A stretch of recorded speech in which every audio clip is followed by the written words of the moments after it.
Story number 5. In the Adventures of Sherlock Holmes by Sir Arthur Conan Doyle. The 5 Orange Pips. When I glance over my notes and records of the Sherlock Holmes cases between the years 82 and 90, I am faced by so many which present strange and interesting features that it is no easy matter to know which to choose and which to leave. Some, however, have already gained publicity through the papers, and others have not offered a field for those peculiar qualities which my friend possessed in so high a degree, and which it is the object of these papers to illustrate. Some, too, have baffled his analytical skill, and would be as narratives, beginnings without an ending, while others have been but partially cleared up, and have their explanations founded rather upon conjecture and surmise than on that absolute logical proof which was so dear to him. There is, however, one of these last, which was so remarkable in its details, and so startling in its results, that I am tempted to give some account of it, in spite of the fact that there are points in connection with it which never have been, and probably never will be, entirely cleared up.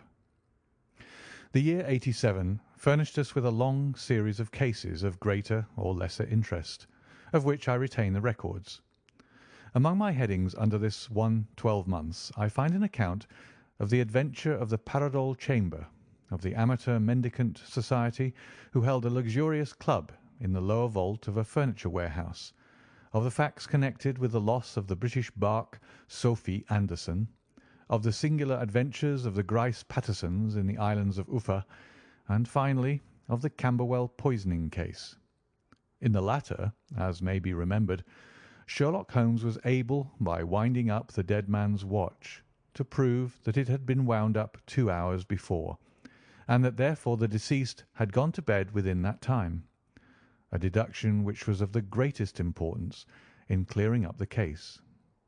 All these I may sketch out at some future date, but none of them present such singular features as the strange train of circumstances which I have now taken up my pen to describe. It was in the latter days of September, and the equinoctial gales had set in with exceptional violence. All day the wind had screamed and the rain had beaten against the windows, so that even here in the heart of great, handmade London we were forced to raise our minds for the instant from the routine of life and to recognise the presence of those great elemental forces which shriek at mankind through the bars of his civilization like untamed beasts in a cage. As evening drew in, the storm grew higher and louder, and the wind cried and sobbed like a child in the chimney. Sherlock Holmes sat moodily at one side of the fireplace, cross-indexing his records of crime, while I at the other was deep in one of Clark Russell's fine sea stories, until the howl of the gale from without seemed to blend with the text, and the splash of the rain to lengthen out into the long swash of the sea waves. My wife was on a visit to her mother's, and for a few days I was a dweller once more in my old quarters at Baker Street. "Why?" said I, glancing up at my companion. "That was surely the bell. Who could come tonight? Some friend of yours, perhaps?" "Except yourself, I have none," he answered. "I do not encourage visitors." "A client, then?" "If so, it is a serious case. Nothing less would bring a man out on such a day and at such an hour. But I take it that it is more likely to be some crony of the landlady's." Sherlock Holmes was wrong in his conjecture, however, for there came a step in the passage and a tapping at the door. He stretched out his long arm to turn the lamp away from himself and towards the vacant chair upon which a newcomer must sit. "Come in," said he. The man who entered was young, some 22 at the outside, well groomed and trimly clad, with something of refinement and delicacy in his bearing. The streaming umbrella which he held in his hand and his long, shining waterproof told of the fierce weather through which he had come. He looked about him anxiously in the glare of the lamp, and I could see that his face was pale and his eyes heavy, like those of a man who is weighed down with some great anxiety. "I owe you an apology," he said, raising his gold pince-nez to his eyes. "I trust that I am not intruding. I fear that I have brought some traces of the storm and rain into your snug chamber." "Give me your coat and umbrella," said Holmes. "They may rest here on the hook and will be dry presently. You have come up from the south-west, I see." "Yes, from Horsham." "That clay and chalk mixture which I see upon your toe-caps is quite distinctive." "I have come for your advice." "That is easily got." "And help." "That is not always so easy." "I have heard of you, Mr. Holmes. I heard from Major Prendergast how you saved him in the Tankerville Club scandal." "Ah, of course. He was wrongfully accused of cheating at cards." "He said that you could solve anything." "He said too much." "That you are never beaten." "I have been beaten 4 times, 3 times by men, and once by a woman." "But what is that compared with the number of your successes?" "It is true that I have been generally successful." "Then you may be so with me." "I beg that you will draw your chair up to the fire and favour me with some details as to your case." "It is no ordinary one." "None of those which come to me are. I am the last court of appeal." "And yet I question, sir, whether in all your experience you have ever listened to a more mysterious and inexplicable chain of events than those which have happened in my own family." "You fill me with interest," said Holmes. "Pray give us the essential facts from the commencement, and I can afterwards question you as to those details which seem to me the most important." The young man pulled his chair up and pushed his wet feet out towards the blaze. "My name," said he, "is John Openshaw, but my own affairs have, as far as I can understand, little to do with this awful business. It is a hereditary matter, so in order to give you an idea of the facts, I must go back to the commencement of the affair. You must know that my grandfather had 2 sons, my uncle Elias and my father Joseph. My father had a small factory at Coventry, which he enlarged at the time of the invention of bicycling. He was a patentee of the Openshaw unbreakable tyre, and his business met with such success that he was able to sell it and to retire upon a handsome competence. My uncle Elias emigrated to America when he was a young man and became a planter in Florida, where he was reported to have done very well. At the time of the war he fought in Jackson's army, and afterwards under Hood, where he rose to be a colonel. When Lee laid down his arms, my uncle returned to his plantation, where he remained for 3 or 4 years. About 1869 or 1870 he came back to Europe and took a small estate in Sussex, near Horsham. He had made a very considerable fortune in the States, and his reason for leaving them was his aversion to the negroes and his dislike of the Republican policy in extending the franchise to them. He was a singular man, fierce and quick-tempered, very foul-mouthed when he was angry, and of the most retiring disposition. During all the years that he lived at Horsham, I doubt if ever he set foot in the town. He had a garden and 2 or 3 fields round his house, and there he would take his exercise, though very often for weeks on end he would never leave his room. He drank a great deal of brandy and smoked very heavily, but he would see no society and did not want any friends, not even his own brother. He didn't mind me. In fact, he took a fancy to me, for at the time when he saw me first I was a youngster of 12 or so. This would be in the year 1878, after he had been 8 or 9 years in England. He begged my father to let me live with him, and he was very kind to me in his way. When he was sober, he used to be fond of playing backgammon and draughts with me, and he would make me his representative both with the servants and with the tradespeople, so that by the time that I was 16 I was quite master of the house. I kept all the keys, and could go where I liked and do what I liked, so long as I did not disturb him in his privacy.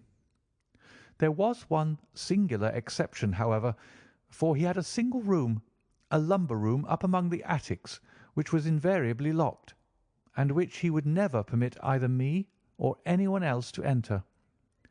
With a boy's curiosity, I have peeped through the keyhole, but I was never able to see more than such a collection of old trunks and bundles as would be expected in such a room. One day, it was in March, 1883, a letter with a foreign stamp lay upon the table in front of the colonel's plate.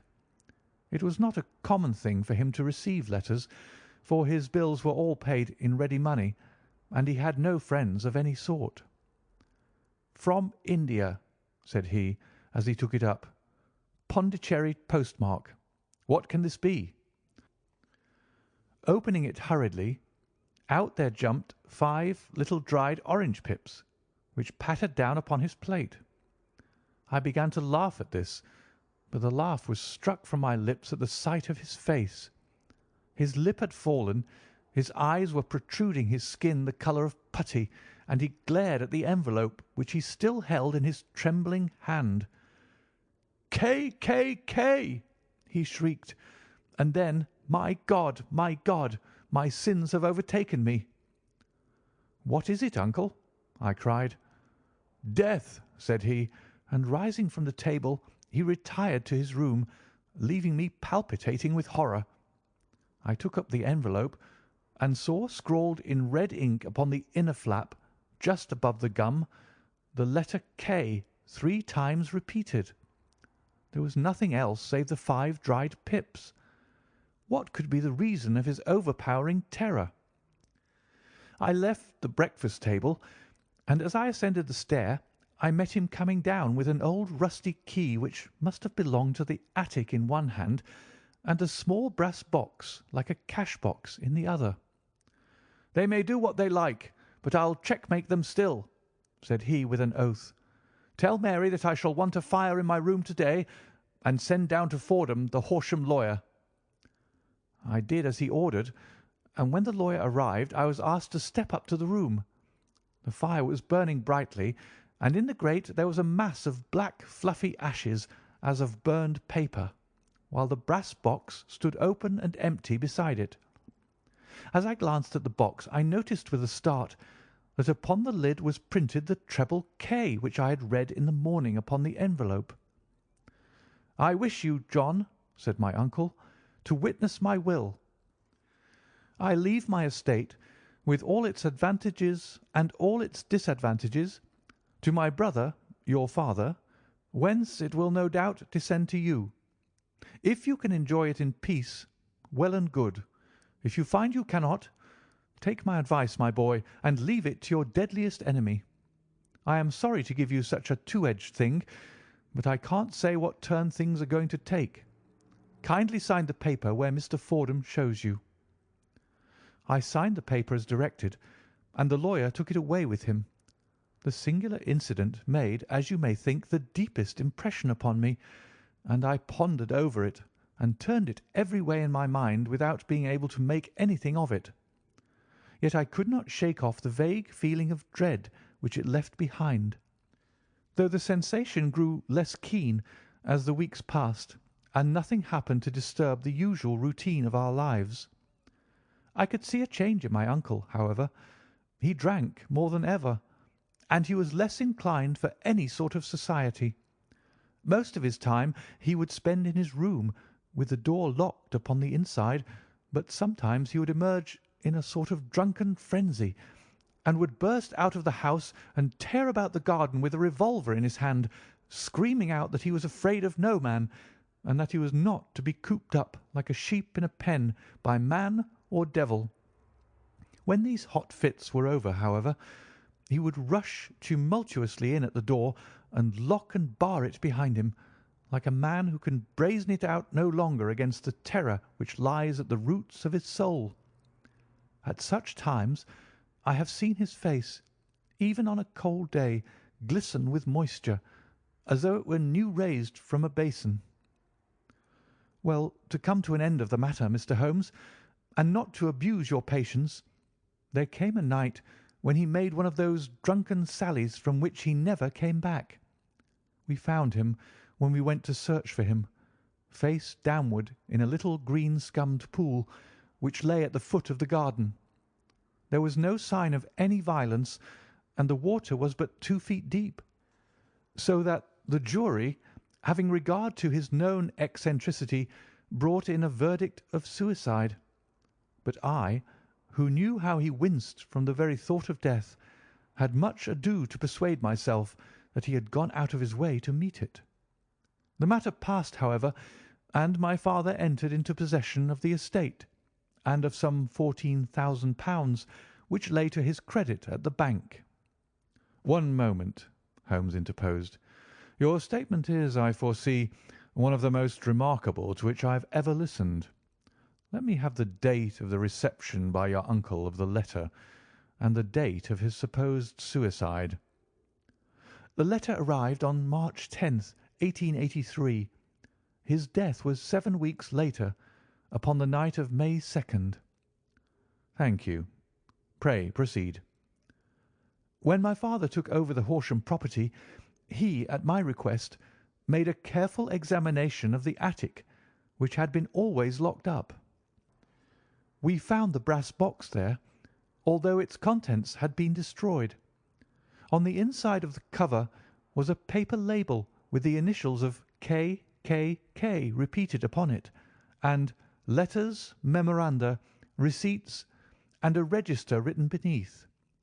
These, we presume, indicated the nature of the papers which had been destroyed by Colonel Openshaw.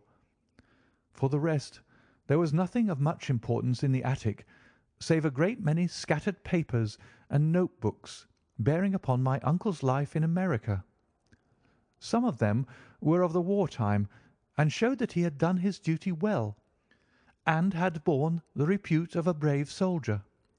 Others were of a date during the reconstruction of the Southern States, and were mostly concerned with politics, for he had evidently taken a strong part in opposing the carpet-bag politicians who had been sent down from the north. Well, it was the beginning of '84 when my father came to live at Horsham, and all went as well as possible with us until the January of '85. On the 4th day after the New Year, I heard my father give a sharp cry of surprise as we sat together at the breakfast table. There he was, sitting with a newly opened envelope in one hand and 5 dried orange pips in the outstretched palm of the other one. He had always laughed at what he called my cock and bull story about the colonel, but he looked very scared and puzzled now that the same thing had come upon himself. "Why, what on earth does this mean, John?" he stammered. My heart had turned to lead. "It is K.K.K.," said I. He looked inside the envelope. "So it is," he cried. "Here are the very letters. But what is this written above them?" "Put the papers on the sundial," I read, peeping over his shoulder. "What papers? What sundial?" he asked. "The sundial in the garden. There is no other," said I. "But the papers must be those that are destroyed." "Pooh!" said he, gripping hard at his courage. "We are in a civilized land here, and we can't have tomfoolery of this kind. Where does the thing come from?" "From Dundee," I answered, glancing at the postmark. "Some preposterous practical joke," said he. "What have I to do with sundials and papers? I shall take no notice of such nonsense." "I should certainly speak to the police," I said. "And be laughed at for my pains? Nothing of the sort." "Then let me do so." "No, I forbid you. I won't have a fuss made about such nonsense." It was in vain to argue with him, for he was a very obstinate man. I went about, however, with a heart which was full of forebodings. On the 3rd day after the coming of the letter, my father went from home to visit an old friend of his, Major Freebody, who is in command of one of the forts upon Portsdown Hill. I was glad that he should go, for it seemed to me that he was farther from danger when he was away from home. In that, however, I was in error. Upon the second day of his absence, I received a telegram from the Major imploring me to come at once. My father had fallen over one of the deep chalk pits which abound in the neighbourhood, and was lying senseless with a shattered skull. I hurried to him, but he passed away without having ever recovered his consciousness. He had, as it appears, been returning from Fareham in the twilight, and as the country was unknown to him and the chalk pit unfenced, the jury had no hesitation in bringing in a verdict of death from accidental causes. Carefully, as I examined every fact connected with his death, I was unable to find anything which could suggest the idea of murder. There were no signs of violence, no footmarks, no robbery, no record of strangers having been seen upon the roads, and yet I need not tell you that my mind was far from at ease, and that I was well nigh certain that some foul plot had been woven round him. In this sinister way I came into my inheritance. You will ask me why I did not dispose of it. I answer because I was well convinced that our troubles were in some way dependent upon an incident in my uncle's life, and that the danger would be as pressing in one house as another. It was in January '85 that my poor father met his end, and 2 years and 8 months have elapsed since then. During that time I have lived happily at Horsham, and I had begun to hope that this curse had passed away from the family, and that it had ended with the last generation. I had begun to take comfort too soon, however. Yesterday morning the blow fell in the very shape in which it had come upon my father. The young man took from his waistcoat a crumpled envelope, and turning to the table he shook out upon it 5 little dried orange pips. "This is the envelope," he continued. "The postmark is London, Eastern Division. Within are the very words which were upon my father's last message, K, K, K. And then put the papers on the sundial." "What have you done?" asked Holmes. "Nothing." "Nothing?"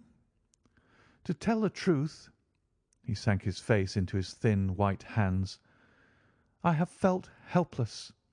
I have felt like one of those poor rabbits when the snake is writhing towards it. I seem to be in the grasp of some resistless, inexorable evil which no foresight and no precautions can guard against." "Tut, tut!" cried Sherlock Holmes.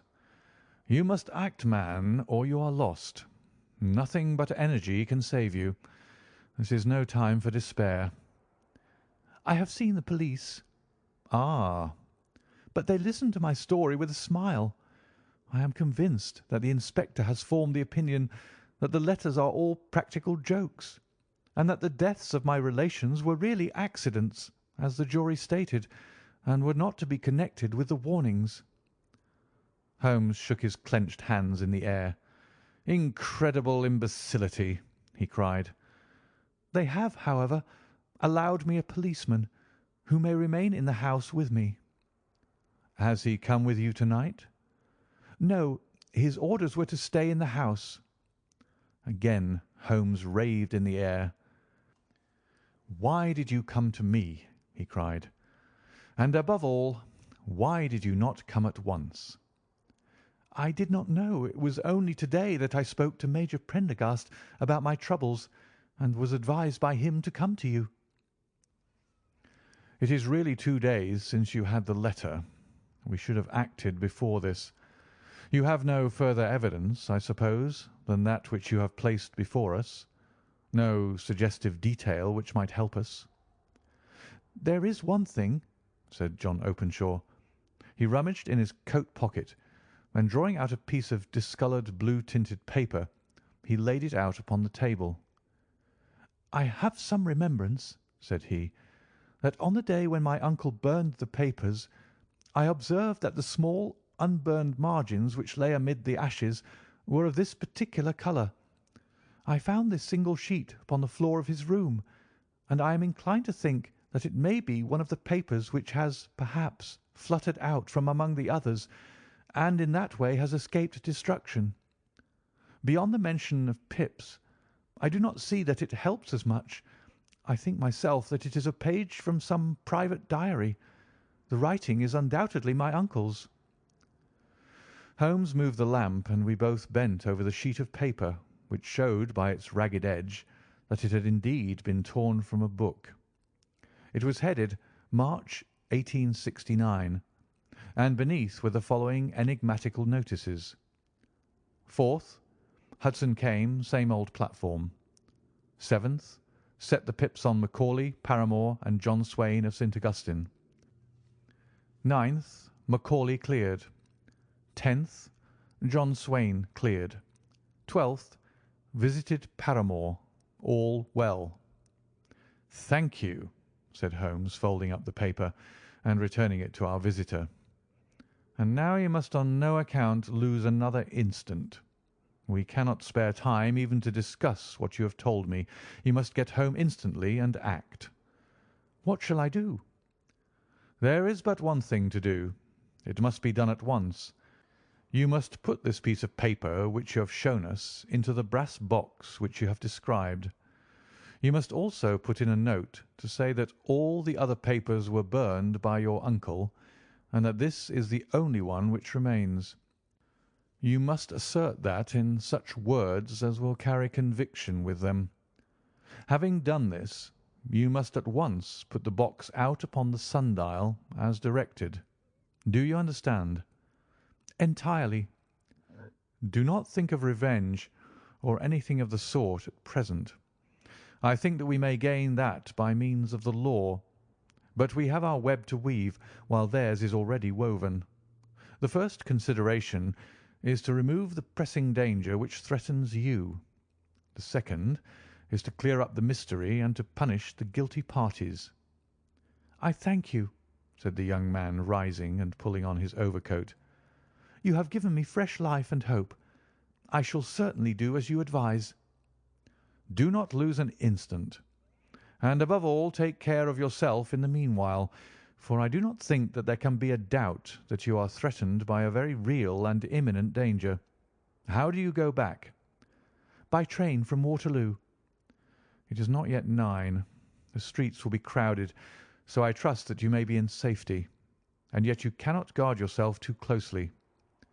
"I am armed." "That is well. Tomorrow I shall set to work upon your case." "I shall see you at Horsham, then?" "No. Your secret lies in London. It is there that I shall seek it." "Then I shall call upon you in a day or in 2 days with news as to the box and the papers. I shall take your advice in every particular." He shook hands with us and took his leave. Outside the wind still screamed and the rain splashed and pattered against the windows. This strange wild story seemed to have come to us from amid the mad elements, blown in upon us like a sheet of seaweed in a gale, and now to have been reabsorbed by them once more.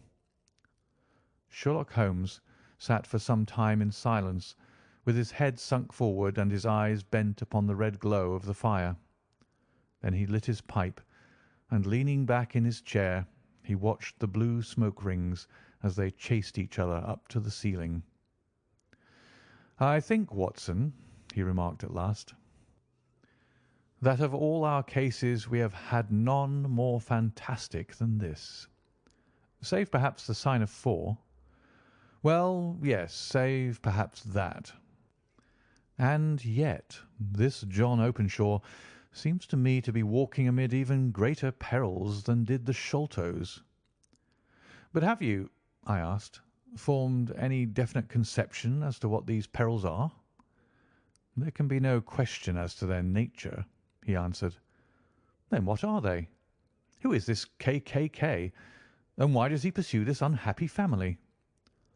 Sherlock Holmes closed his eyes and placed his elbows upon the arms of his chair with his finger-tips together. "The ideal reasoner," he remarked, "would, when he had once been shown a single fact in all its bearings, deduce from it not only the chain of events which led up to it, but also all the results which would follow from it. As Cuvier could correctly describe a whole animal by the contemplation of a single bone, so the observer who has thoroughly understood one link in a series of incidents should be able to accurately state all the other ones, both before and after. We have not yet grasped the results which the reason alone can attain to. Problems may be solved in the study which have baffled all those who have sought a solution by the aid of their senses. To carry the art, however, to its highest pitch, it is necessary that the reasoner should be able to utilize all the facts which have come to his knowledge, and this in itself implies, as you will readily see, a possession of all knowledge, which, even in these days of free education and encyclopedias, is a somewhat rare accomplishment. It is not so impossible, however, that a man should possess all knowledge which is likely to be useful to him in his work, and this I have endeavoured in my case to do.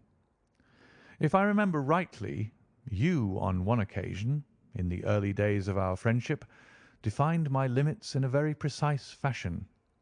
Yes, I answered, laughing. It was a singular document. Philosophy, astronomy, and politics were marked at 0, I remember. Botany variable, geology profound as regards the mud stains from any region within 50 miles of town, chemistry eccentric, anatomy unsystematic, sensational literature and crime records unique, violin player, boxer, swordsman, lawyer, and self-poisoner by cocaine and tobacco. Those, I think, were the main points of my analysis. Holmes grinned at the last item. Well, he said, I say now, as I said then, that a man should keep his little brain attic stocked with all the furniture that he is likely to use, and the rest he can put away in the lumber room of his library, where he can get at it if he wants it. Now, for such a case as the one which has been submitted to us tonight, we need certainly to muster all our resources. Kindly hand me down the letter K of the American Encyclopedia, which stands upon the shelf beside you. Thank you. Now, let us consider the situation and see what may be deduced from it. In the first place, we may start with a strong presumption that Colonel Openshaw had some very strong reason for leaving America. Men at his time of life do not change all their habits and exchange willingly the charming climate of Florida for the lonely life of an English provincial town. His extreme love of solitude in England suggests the idea that he was in fear of someone or something, so we may assume as a working hypothesis that it was fear of someone or something which drove him from America. As to what it was he feared, we can only deduce that by considering the formidable letters which were received by himself and his successors. Did you remark the postmarks of those letters? The first was from Pondicherry, the second from Dundee, and the third from London. From East London. What do you deduce from that? They're all seaports. That the writer was on board of a ship. Excellent. We have already a clue. There can be no doubt that the strong probability, is that the writer was on board of a ship. And now let us consider another point. In the case of Pondicherry, 7 weeks elapsed between the threat and its fulfilment. In Dundee it was only some 3 or 4 days. Does that suggest anything? A greater distance to travel? But the letter had also a greater distance to come. Then I do not see the point. There is at least a presumption that the vessel in which the man or men are is a sailing ship. It looks as if they always send their singular warning or token before them when starting upon their mission. You see how quickly the deed followed the sign when it came from Dundee. If they had come from Pondicherry in a steamer, they would have arrived almost as soon as their letter. But as a matter of fact, 7 weeks elapsed, I think that those 7 weeks represented the difference between the mail boat which brought the letter and the sailing vessel which brought the writer. It is possible. More than that, it is probable. And now you see the deadly urgency of this new case, and why I urged young Openshaw to caution. The blow has always fallen at the end of the time which it would take the senders to travel the distance. But this one comes from London, and therefore we cannot count upon delay. Good God! I cried. What can it mean, this relentless persecution? The papers which Openshaw carried are obviously of vital importance to the person or persons in the sailing ship. I think that it is quite clear that there must be more than one of them. A single man could not have carried out 2 deaths in such a way as to deceive a coroner's jury. There must have been several in it, and they must have been men of resource and determination. Their papers they mean to have, be the holder of them who it may. In this way, you see, KKK ceases to be the initials of an individual and becomes the badge of a society. But of what society? Have you never, said Sherlock Holmes, bending forward and sinking his voice, have you never heard of the Ku Klux Klan? I never have. Holmes turned over the leaves of the book upon his knee. Here it is, said he presently. Ku Klux Klan, a name derived from the fanciful resemblance to the sound produced by cocking a rifle. This terrible secret society was formed by some ex-Confederate soldiers in the Southern States after the Civil War, and it rapidly formed local branches in different parts of the country, notably in Tennessee, Louisiana, the Carolinas, Georgia, and Florida. Its power was used for political purposes, principally for the terrorizing of the negro voters and the murdering and driving from the country of those who were opposed to its views. Its outrages were usually preceded by a warning sent to the marked man in some fantastic but generally recognized shape: a sprig of oak leaves in some parts, melon seeds or orange pips in others. On receiving this, the victim might either openly abjure his former ways, or might fly from the country. If he braved the matter out, death would unfailingly come upon him, and usually in some strange and unforeseen manner. So perfect was the organization of the society, and so systematic its methods, that there is hardly a case upon record where any man succeeded in braving it with impunity, or in which any of its outrages were traced home to the perpetrators. For some years the organization flourished in spite of the efforts of the United States government and of the better classes of the community in the South. Eventually, in the year 1869, the movement rather suddenly collapsed, although there have been sporadic outbreaks of the same sort since that date. You will observe, said Holmes, laying down the volume, that the sudden breaking up of the society was coincident with the disappearance of Openshaw from America with their papers. It may well have been cause and effect. It is no wonder that he and his family have some of the more implacable spirits upon their track. You can understand that this register and diary may implicate some of the first men in the South, and that there may be many who will not sleep easy at night until it is recovered. Then the page we've seen is such as we might expect. It ran, if I remember right, sent the pips to A, B, and C, that is, sent the society's warning to them. Then there are successive entries that A and B cleared or left the country, and finally that C was visited with, I fear, a sinister result for C. Well, I think, Doctor, that we may let some light into this dark place, and I believe that the only chance young Openshaw has in the meantime is to do what I have told him. There is nothing more to be said or to be done to-night, so hand me over my violin, and let us try to forget for half an hour the miserable weather and the still more miserable ways of our fellow men. It had cleared in the morning, and the sun was shining with a subdued brightness through the dim veil which hangs over the great city. Sherlock Holmes was already at breakfast when I came down. "You will excuse me for not waiting for you," said he. "I have, I foresee, a very busy day before me in looking into this case of young Openshaw's." "What steps will you take?" I asked. "It will very much depend upon the results of my first inquiries. I may have to go down to Horsham after all." "You will not go there first?" "No, I shall commence with the city. Just ring the bell, and the maid will bring up your coffee." As I waited, I lifted the unopened newspaper from the table and glanced my eye over it. It rested upon a heading which sent a chill to my heart. "Holmes!" I cried. "You are too late." "Ah!" said he, laying down his cup. "I feared as much. How was it done?" He spoke calmly, but I could see that he was deeply moved. "My eye caught the name of Openshaw and the heading 'Tragedy near Waterloo Bridge.' Here is the account.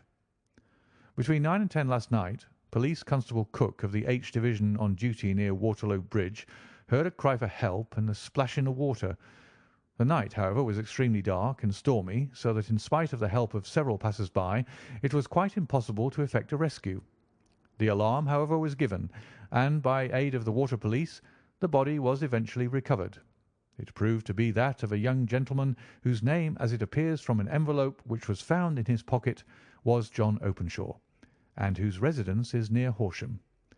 It is conjectured that he may have been hurrying down to catch the last train from Waterloo Station, and that in his haste and the extreme darkness he missed his path and walked over the edge of one of the small landing places for river steamboats. The body exhibited no traces of violence, and there can be no doubt that the deceased had been the victim of an unfortunate accident, which should have the effect of calling the attention of the authorities to the condition of the riverside landing stages." We sat in silence for some minutes, Holmes more depressed and shaken than I had ever seen him. "That hurts my pride, Watson," he said at last.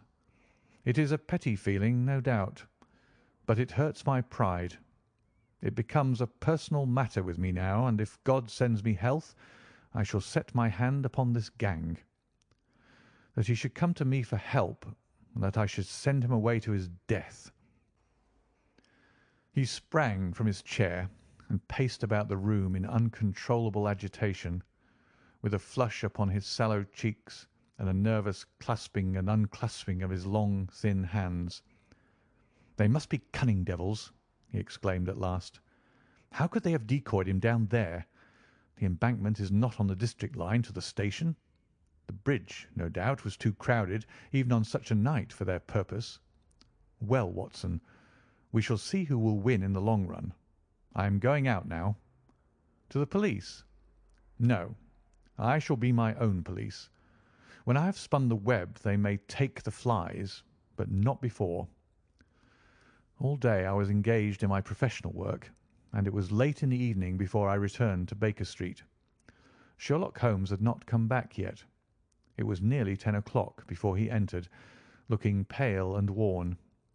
He walked up to the sideboard, and tearing a piece from the loaf, he devoured it voraciously, washing it down with a long draught of water. "You are hungry?" I remarked. "Starving. It had escaped my memory. I have had nothing since breakfast." "Nothing?" "Not a bite. I had no time to think of it." "And how have you succeeded?" "Well, you have a clue?" "I have them in the hollow of my hand. Young Openshaw shall not long remain unavenged. Why, Watson, let us put their own devilish trademark upon them. It is well thought of." "What do you mean?" He took an orange from the cupboard, and tearing it to pieces, he squeezed out the pips upon the table. Of these he took 5 and thrust them into an envelope. On the inside of the flap he wrote S.H. for J.O. Then he sealed it and addressed it to Captain James Calhoun, Bark Lone Star, Savannah, Georgia. "That will await him when he enters port," said he, chuckling. "It may give him a sleepless night. He'll find it as sure a precursor of his fate as Openshaw did before him." "And who is this Captain Calhoun?" The leader of the gang. I shall have the others, but he first." "How did you trace it, then?" He took a large sheet of paper from his pocket, all covered with dates and names. "I have spent the whole day," said he, "over Lloyd's registers and files of the old papers, following the future career of every vessel which touched at Pondicherry in January and February in '83. There were 36 ships of fair tonnage which were reported there during those months. Of these, one, the Lone Star, instantly attracted my attention, since, although it was reported as having cleared from London, the name is that which is given to one of the states of the Union. Texas, I think. I was not and am not sure which, but I knew that the ship must have an American origin." "What then?" "I searched the Dundee records, and when I found that the barque Lone Star was there in January '85, my suspicion became a certainty. I then inquired as to the vessels which lay at present in the port of London." "Yes?" "The Lone Star had arrived here last week. I went down to the Albert Dock and found that she had been taken down the river by the early tide this morning, homeward bound to Savannah. I wired to Gravesend and learned that she had passed some time ago, and as the wind is easterly, I have no doubt that she is now past the Goodwins and not very far from the Isle of Wight." "What will you do, then?" "Oh, I have my hand upon him. He and the two mates are, as I learn, the only native-born Americans in the ship. The others are Finns and Germans. I know also that they were all three away from the ship last night. I had it from the stevedore, who's been loading their cargo. By the time that their sailing ship reaches Savannah, the mail-boat will have carried this letter, and the cable will have informed the police of Savannah that these three gentlemen are badly wanted here upon a charge of murder. There is ever a flaw, however, in the best laid of human plans, and the murderers of John Openshaw were never to receive the orange pips which would show them that another, as cunning and as resolute as themselves, was upon their track. Very long and very severe were the equinoctial gales that year. We waited long for news of the Lone Star of Savannah, but none ever reached us. We did at last hear that somewhere, far out in the Atlantic, a shattered stern post of a boat was seen swinging in the trough of a wave, with the letters L.S. carved upon it. And that is all which we shall ever know of the fate of the Lone Star. End of the 5 Orange Pips.